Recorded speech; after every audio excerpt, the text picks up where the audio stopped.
Vamos conversar um pouquinho mais sobre narcisismo? Hoje quero te falar a respeito da difamação.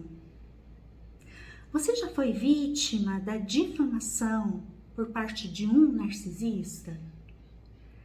Pois é, infelizmente, a difamação é uma das manipulações principais que o narcisista vai utilizar contra a vítima. E em quais situações o narcisista vai te difamar? Bom, quero conversar um pouquinho mais sobre isso com você hoje, tá? Mas antes disso, já quero te pedir, vai lá, curte, compartilha e se inscreva, porque senão depois você se esquece, não é? Bom, vamos partir desse princípio então. A difamação é uma manipulação que o narcisista faz para atingir a vítima. E quando que o narcisista vai utilizar a manipulação? Olha, no geral, eu diria que a resposta para essa pergunta é sempre que ele puder. Ou seja, a manipulação da difamação é uma das principais que o narcisista vai utilizar para atingir a vítima. Quando mais que o narcisista vai utilizar a difamação? Ou seja, respondi agora há pouco que no geral o narcisista vai utilizar, mas também tem um momento específico ali de todo o ciclo de abuso que o narcisista vai utilizar com mais potência ainda a difamação, que é quando a vítima começa a colocar limites de fato, limites efetivos nas manipulações do narcisista. Então, geralmente, esse narcisista vai escalonar a manipulação, ou seja, aquela manipulação de sempre, daquele jeito que o narcisista sempre fez, não está funcionando mais tão bem. Então, o narcisista, lá na inteligência, entre aspas, do adoecimento dele, vai procurar inconscientemente outras maneiras, outras brechas de atingir a vítima. E normalmente, a vítima do narcisista é um codependente. Eu diria que não normalmente, tá? Eu diria que 100% das vezes a vítima do narcisista é uma codependente. E um dos traços principais da codependência da vítima é dar muito valor àquilo que o outro pensa dela. Então, vamos pensar assim, um exemplo. Uma mãe que é narcisista. Aí tem ali um filho ou uma filha fazendo terapia, estudando 1 milhão de vídeos sobre narcisismo, comprando livros sobre o assunto e lendo para ficar mais saudável. E aí esse filho ou filha começa a colocar os limites nessa mãe. Já não vai lá com tanta frequência, dá ali uma espaçada boa entre as visitas, já não cai tanto ali naquelas armadilhas que a mãe faz, já fica assim um pouco mais inteiro diante das manipulações da mãe. A vítima já não fica, esse filho vítima já não fica ali mais tanto tempo sendo abusado, ou seja, foi visitar a mãe e a mãe começou a atacar. Esse filho ou essa filha pega as coisas e pernas para que te quero, vai embora. Enfim, esse filho começa a colocar limites. Mas esse filho ou filha com certeza deve ser codependente. E aí essa mãe vai por exemplo, numa tia do filho ou da filha. E chega lá e começa a falar um monte de inverdades ou pegar parte das verdades e utilizar, fazer ali toda aquele famoso tirar do contexto e fazer ali toda uma distorção de jeito a falar mal da vítima de narcisismo, o filho ou a filha. E aí, quando esse filho ou essa filha fica sabendo, né? Porque um dos objetivos é que, de alguma maneira, esse filho em algum momento fique sabendo. Tem toda uma dinâmica oculta que acontece que alguém vai contar. Isso quando não é a própria mãe narcisista que chega para o filho ou para a filha e fala: olha, fui lá da sua tia e a gente estava conversando sobre tal assunto e aí eu contei que você também é isso, é aquilo, aquele outro. E por que que isso atinge esse filho ou essa filha? Porque esse filho ou essa filha tem uma estrutura de codependência, ou seja, aquilo que o outro pensa, a imagem que o outro tem dessa pessoa é extremamente importante para ela. Nossa, o que a minha tia vai pensar de mim? Fora que também acontece muito, eu já atendi diversos pacientes vítimas de narcisismo, principalmente o parental, que chega e fala assim também: mas é minha mãe, como que a minha mãe faz isso comigo? Sim, é muito difícil. Mas não é a mãe que faz isso com você. É o adoecimento da mãe que faz isso com você. Eu sei que na hora que a gente está na dor, esse argumento ele parece absurdo. Mas um dos caminhos para filho ou filha, principalmente, mas vale para as outras relações também, o que eu vou dizer, mas um dos caminhos para que a vítima de narcisismo não fique tão acabada, tanto sofrimento por conta de uma manipulação, é fazer essa dissociação. Então, é imaginar, coisa que não é bem imaginação, porque dá para ver nitidamente na mãe, parece que tem duas mães lá dentro, uma adoecida, e mesmo que essa mãe narcisista adoecida seja muito grande, machuque muito a esse filho ou essa filha, mesmo que seja difícil de ver, lá dentro tem uma mãe boa, uma mãe com aqueles aspectos que se espera de uma mãe. Só que, qual que vence lá dentro da mãe? A mãe narcisista e adoecida ou a mãe autêntica? Porque você veja bem, vou até utilizar um outro argumento. Nós somos animais, a gente tem um corpo que é um corpo de animal. É um fisiológico, né? Essa morada que a gente habita.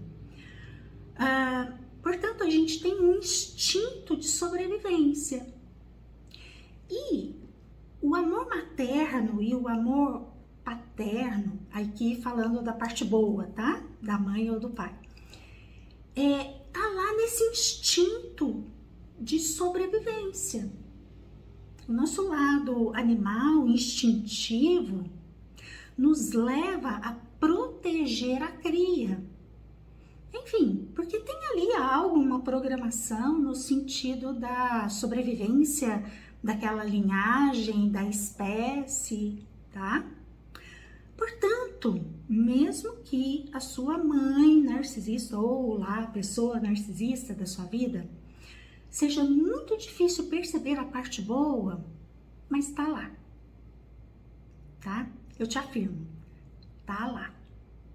Portanto, quando você estiver aí com a mãe narcisista, ou seja lá quem for a pessoa narcisista, fique atento, porque você vai perceber a hora que, é até uma brincadeira que eu vou falar aqui agora, tá? Mas a hora que baixa o santo da mãe narcisista, você vai perceber a mudança.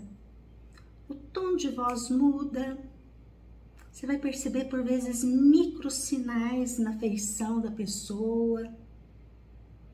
E você vai achar até que tá louca, que você tá vendo demais. Não, você não está vendo demais. É bem assim que acontece. Então, percebeu, intuiu que baixou o santo ali da mãe narcisista. Com todo respeito às religiões, tá, gente? Me veio aqui à mente que eu tô fazendo uma brincadeira, mas com todo respeito, tá? É só uma brincadeira. É porque fica muito semelhante.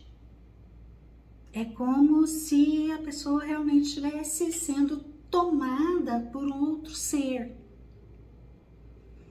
Mas aqui eu não tô falando de religião, tá, gente? Foi só uma brincadeira que me veio aqui agora para eu tomar cuidado com a brincadeira.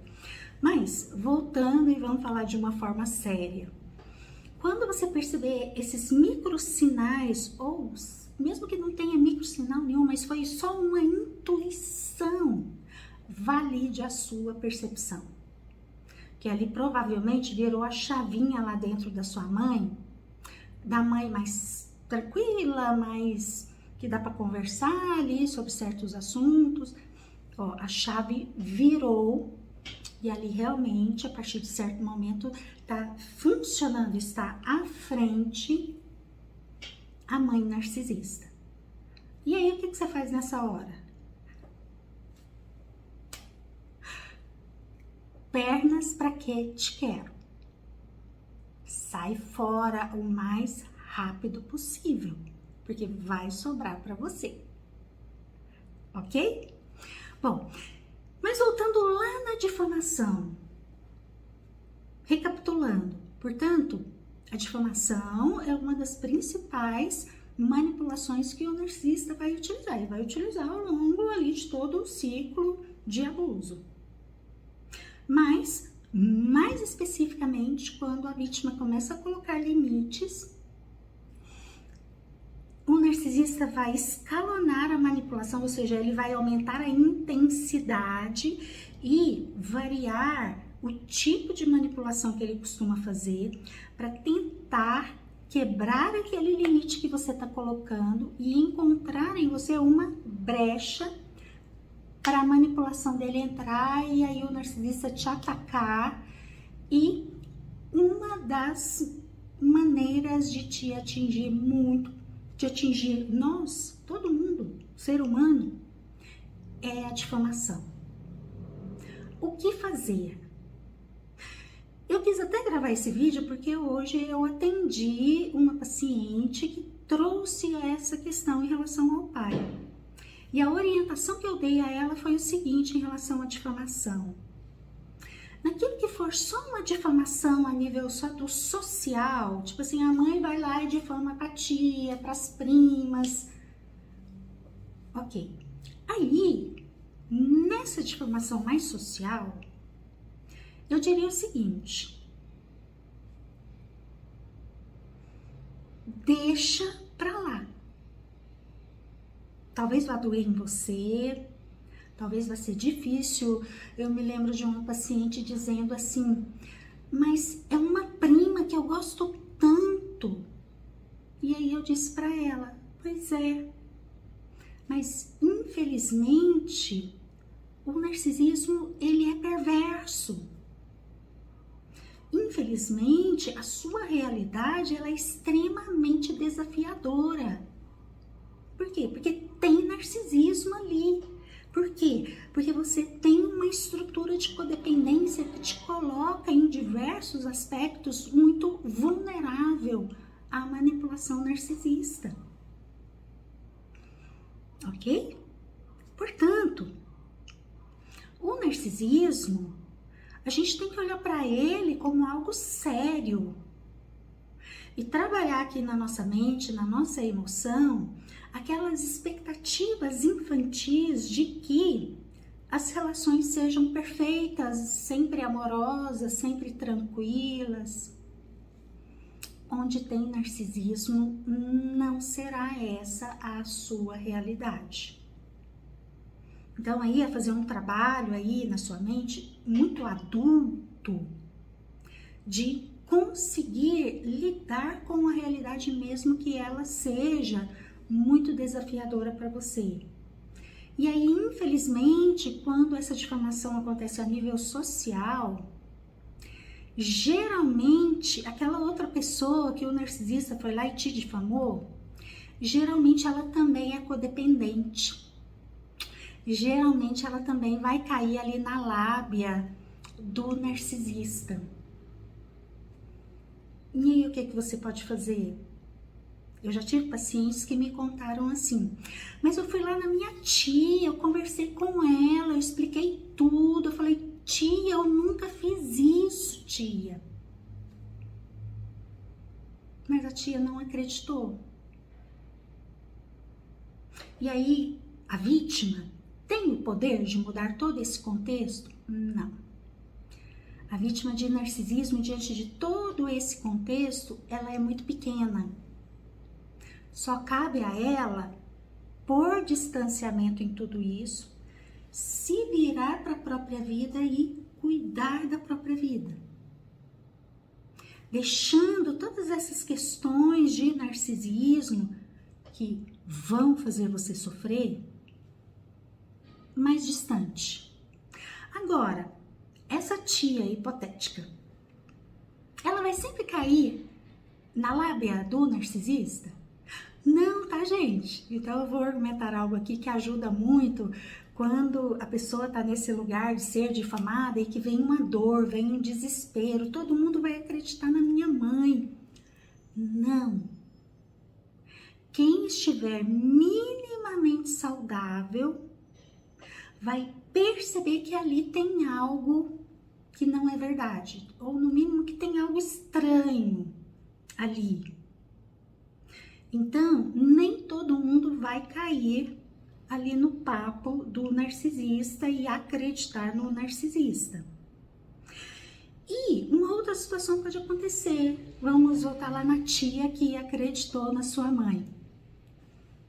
Mas se essa tia tiver uma estrutura interna mínima de saúde emocional e psicológica, a princípio tudo bem, ela acreditou na sua mãe, porque afinal de contas é sua mãe.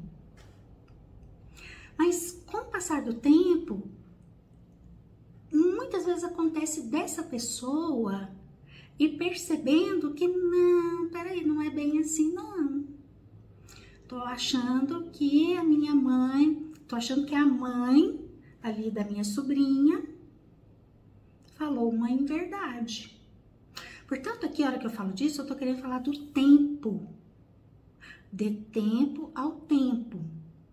Porque, no geral, o tempo, ele resolve muitas coisas. Sua mãe foi lá e falou uma mentira e te difamou? De tempo ao tempo.